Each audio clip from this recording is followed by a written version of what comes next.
Hello, আসসালামু আলাইকুম everyone, this is জোসনা। সবাইকে ঈদুল আজহা উপলক্ষে শুভেচ্ছা।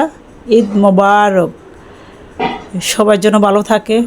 এই বাংলার বুকে যত মানুষ আছে সব কিছু ভুলে, অর্থাৎ হিংসা, অহংকার, নিন্দা সব কিছু ভুলে যেমন মানুষের জন্য থাকে।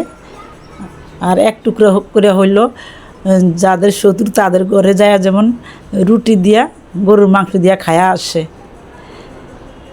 ভিডিওটি ভালো লেগে থাকলে লাইক কমেন্ট বেশি বেশি শেয়ার করে দিবেন। অনেক ব্যস্ততার মাঝেও সবার সাথে একটু বাগাবাগি করলাম। তো সবাই ভালো থাকবেন। আজকের মতো আল্লাহ হাফেজ। যেহেতু আমি গরুর মাংস দিয়ে রুটি খাবো, তো রুটি দিয়ে ঈদ মোবারক লিখেছি, সেটাই একটু ভিডিওতে বন্দি করলাম, ক্যামেরাতে বন্দি করলাম, সেটাই শেয়ার করলাম ভিডিওটা। আসলে খুবই সময়ের অভাব, একা মানুষ। আজ কয়েকদিন গরু জামাই কিনছে, গরু নিজে কিনলাম খাসিটা জাস্ট আমার জন্য। আমি কাচ্চি পছন্দ করি, যার জন্য ছেলে আর আমি যাই নিয়ে আসলাম। তো সব কিছু